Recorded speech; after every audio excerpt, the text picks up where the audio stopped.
Ծիրանի կորիզի օգտակար հատկությունները։ Ծիրանի կորիզի բաղադրության մեջ մտնում է մի հակասական բաղադրիչ՝ ամիգդալին անվանմամբ գլիկոզիդը, որը նաև պարունակվում է դառը մշկընկույզի, սալորի, դեղցի, խնձորի ու տանձի կորիզի մեջ։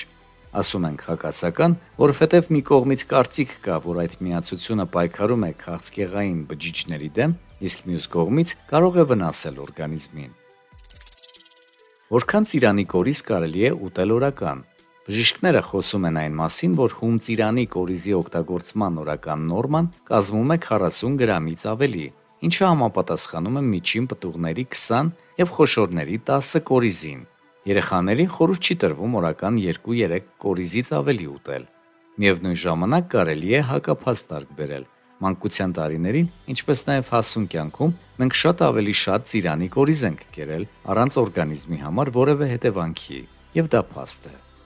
Որքան երկար եք դուք պահում ծիրանի կորիզները, այնքան մեծանում է նրանցում ամիգդալինի պարունակությունը, որը խտանում է առավելապես կորիզի սուր հատվածում։ Խորհուրդ է տրվում կորիզները 1 տարուց ավելի չպահել։ Երկարատև պահպանման նպատակով ծիրանի կորիզներն անպայման չորացնում են և լցնում հերմետիկ տարայի մեջ, որը պետք է պահել չոր, մութ տեղում։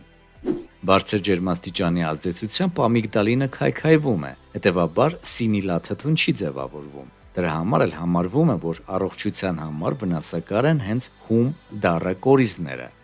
Օրական 40 գրամ ծիրանի կորիզ օգտագործելով դուք մագնեզիումի օրական նորման կլրացնեք 25%-ով, կալիումինը 18%, իսկ ֆոսֆորինը 33%-ով։ Իսկ այժմ ծիրանի կորիզի օգտակարությունը։ Քաշ հավաքելու համար։ Ծիրանի կորիզը շատ կալորիական մթերք է, որի 100 գրամը պարունակում է 520 կիլոկալորիա, 45 գրամ ճարպեր և 25 գրամ սպիտակուց։ Դրա համար էլ ծիրանի կորիզի ամենօրյա օգտագործումը կօգնի ոչ միայն քաշ հավաքել, այլև մկանային զանգված աճեցնել։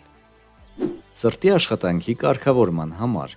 Ծիրանի կորիզի մեջ եղած ճարպաթթուները բարերար ազդեցություն են գործում անոթների պատերի և սրտամկանի վրա։ Միևնույն ժամանակ նման հատկություններով օժտված են միայն հում ծիրանի կորիզները։ Ոչ միայն ծիրանի կորիզի, այլև հենց ծիրանի հաճախակի օգտագործումը նպաստում է արյան մեջ վատ խոլեստերինի մակարդակի նվազեցմանը, որը, այսպես ասած, մեղավոր է անոթների խցանման համար։ Սիրտանոթային հիվանդությունների զարգացման ռիսկի նվազեցման, օրգանիզմից ավելորդ հեղուկի դուրսբերման, ինչը նվազեցնում է այտուցներն ու կանխում դրանց առաջացումը, քանի որ կալիումի աղերը, որոնք պարունակվում են ծիրանի կորիզի մեջ, մի զամուղ հատկություն ունեն։ Ծիրանն ու ծիրանի կորիզը նպաստում են նաև հեմոգլոբինի մակարդակի բարձրացմանը, ինչպես նաև արյան զարկերակային ճնշման կարգավորմանը, իմունիտետի ամրապնդմանը։ Ծիրանի կորիզի մեջ պարունակվող յոդն ու մագնեզիումը խթանում են գլխուղեղի աշխատանքը, դրանով իսկ ակտիվացնելով մտավոր գործունեությունը, լավացնելով հիշողությունն ու ուշադրության կոնցենտրացիան կենտրոնացումը։ Աղիների համար ծիրանի կորիզը նրբորեն կարգավորում է աղեստամոքսային տրակտի աշխատանքը, բարձրացնում աղիների տոնուսը, նվազեցնում այրոցի և մետեորիզմի դրսևորումները։ Այն հատկապես օգտակար է փորկապությամբ տառապող անձանց համար։ Ամենօրյա օգտագործման դեպքում արդեն 3-ից 5 օր անց կծկումները կարգավորվում են։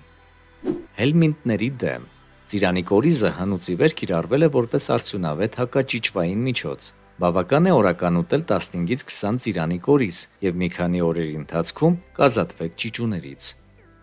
Տղամարդկանց համար շնորհիվ Է վիտամինի բարձր խտության, ծիրանի կորիզները կարգավորում են սեռական գեղձերի աշխատանքը, ինչը դրականորեն է անդրադառնում տղամարդկանց վերարտադրողական ֆունկցիաների վրա։ Բացի դրանից, տոկոֆերոլը տղամարդու օրգանիզմում նպաստում է տեստոստերոնի սեկրեցիային, ամրապնդում է կմախքային մկանունքը, ուժեղացնում է դիմադրողականությունը։ Զարմանալի չէ, որ ծիրանի կորիզը շատ մարզիկների ծննդակարգում է առկա։ Ծիրանի կորիզը քաղցկեղի դեմ։ Հիմնական միացությունը, որին վերագրում են հակաքաղցկեղային հատկությունը, ամիգդալինն է, կամ B17 վիտամինը, լետրիլը, լաետրիլը։ Կարող են արդյոք ծիրանի կորիզները կիրառվել որպես քաղցկեղային հիվանդությունների կանխարգելման միջոց։ Որոշ գիտնականներ խոսում են այն մասին, որ կարելի է, բայց միևնույն ժամանակ 20 հատիկից ավելի օրական չի կարելի ուտել։ Սակայն պետք է սննդակարգի մեջ դրանք աստիճանաբար ավելացնել, նախ 2, ապա 3-ից 5 հատ օրական, և այդպես շարունակ։ Կրկին պետք է նշենք, որ այդ օրինակ հետազոտություն չկա։ Իդեպ այսօր ԱՄՆ-ի եւ Արևմտյան Եվրոպայի տարածքում ամիգդալին վաճառելու արգելք է գործում, իսկ այդ արգելքը գործում է ոչ այն պատճառով, որ դեղագործական ընկերություններն ուզում են հարստանալ քաղցկեղային հիվանդություններով տառապողների հաշվին, այլ որովհետեւ պարզապես B17 վիտամինը ցավոք քաղցկեղ չի բուժում, ավելին դրա գերդոզավորումն անգամ կարող է թունավորում առաջացնել։ Ծիրանի կորիզներն ունեն նաեւ հակացություններ, հղիություն եւ կրծքով կերակրում, ալերգիա ծիրանից, շաքարային դիաբետ, լյարդի հիվանդություններ, հատկապես սրացման շրջանում, վահանաձև ֆունկցիայի խանգարում։